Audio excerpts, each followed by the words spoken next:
ఓం శ్రీ మహాగణాధిపతే నమః. ఓం మహాసరస్వత్యై నమః.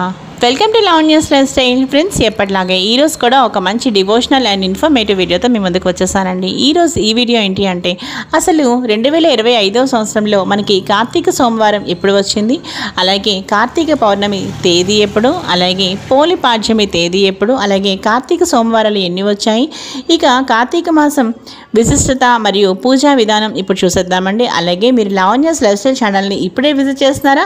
అయితే ఆలస్యం చేయకుండా లావణ్యస్ లైఫ్ స్టైల్ ఛానల్లోకి వెళ్ళి అక్కడున్న వీడియోస్ అన్నీ మీరు బాగా వాచ్ చేయండి. ఇంకా వీడియోస్ మీ అందరికీ బాగా నచ్చినట్లయితే తప్పకుండా వీడియోస్ని లైక్ చేయండి, షేర్ చేయండి. అలాగే లావణ్యస్ లైఫ్ స్టైల్ ఛానల్ని సబ్స్క్రైబ్ చేయడం మాత్రం మీరు మర్చిపోకండి. ఈరోజు మనం ఈ వీడియోలో చూసేద్దాం పదండి ఫ్రెండ్స్. కార్తీక సోమవారం, కార్తీక పౌర్ణమి, దీపావళి అమావాస్యతో ఆశ్వయుజ మాసం ప్రారంభమవుతుంది. ఆ మర్నాడు పాడ్యమి నుండి కార్తీక మాసం ప్రారంభమవుతుంది.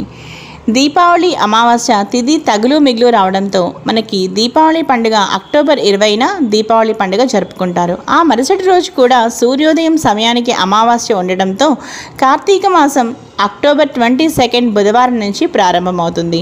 దీపావళి పండుగ చిన్న పెద్ద అందరూ ఎంతో చక్కగా జరుపుకునే పండుగ. ఇక దీపావళి తర్వాత నుంచి కార్తీక మాసం మొదలవుతుంది. హిందూ ధర్మంలో కార్తీక మాసం అత్యంత పవిత్రమైన మాసంగా పరిగణించబడుతుంది. కార్తీక మాసంలో శివారాధన చాలా ప్రత్యేకమైనది. ఇక కార్తీక మాసంలో పూజలు, వ్రతాలు, ఉపవాసాలు, వనభోజనాలు అనేక ఆచారాలను కలిగి ఉంటుంది. కార్తీక మాసానికి సమానమైన మాసం లేదు. మహావిష్ణువుకి సమానమైన దైవం కూడా లేదు. ఆ కార్తీక మాసంలో శివుడిని పూజించడం వలన విశేష ఫలితాలను పొందవచ్చు. శివాలయాల్లో రుద్రాభిషేకాలు, బిల్వదళ పూజలు, రుద్ర పూజ, అమ్మవారికి లక్ష కుంకుమార్చన ఇలాంటివన్నీ కార్తీక మాసంలో జరుపుతారు. బిల్వ పత్రాలతో శివుడిని పూజించడం వలన స్వర్గలోక ప్రాప్తి కలుగుతుంది. ఈ ఏడాది కార్తీక మాసం ఎప్పుడు ప్రారంభమవుతుంది, కార్తీక మాసం తేదీ, ప్రారంభం తేదీ, పూజా విధానం, ఇక కార్తీక మాసం ముగింపు సమయం ఇప్పుడు మనం చూసేద్దాం. ఇక కార్తీక మాసంలో పాటించాల్సిన నియమాలు కూడా మొదలైన వివరాలని ఇప్పుడు తెలుసుకుందాం. కార్తీక మాసం ప్రారంభం తేదీ అక్టోబర్ 21, కార్తీక మాసం ముగింపు సమయం నవంబర్ 28. ఇక కార్తీక పౌర్ణమి ఏ రోజు వచ్చింది అంటే నవంబర్ 5. పోలి పాడ్యమి నవంబర్ 21. ఈ ఏడాది 4 కార్తీక సోమవారాలు వచ్చాయి.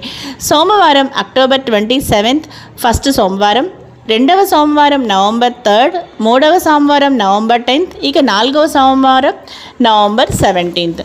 ఇక ఈ ఏడాది 2025 అక్టోబర్ 22 నుంచి కార్తీక మాసం ప్రారంభమవుతుంది. నవంబర్ 28తో ముగుస్తుంది. ఇక కార్తీక మాసం పూజా విధానం ఇప్పుడు తెలుసుకుందాం. చక్కగా కార్తీక మాసంలో ఇంటిని శుభ్రం చేసుకుని, చక్కగా పూజా మందిరాన్ని శుభ్రం చేసుకుని, త్వరగా లేచి చక్కగా బ్రహ్మ ముహూర్తంలో స్నానం చేసి, ఇక స్నానం చేసేటప్పుడు పసుపు వేసుకుని చేయడం వల్ల మనలో ఉండే చెడు మొత్తం తొలగిపోతుంది. ఉపవాసం ఉండడం వలన శివుడి అనుగ్రహం పొందుతారని నమ్మకం. కార్తీక మాసంలో ప్రతిరోజు చక్కగా తలస్నానం చేయాలి. తులసి పూజలు విశేషంగా చేస్తారు. ఈ కార్తీక మాసంలో పూజలు చేయడం వలన, దీపాలు వెలిగించడం వలన సంతాన సౌభాగ్యాలు కలుగుతాయి. కార్తీక మాసంలో సూర్యోదయానికి ముందే నిద్రలేవడం చాలా శుభప్రదం.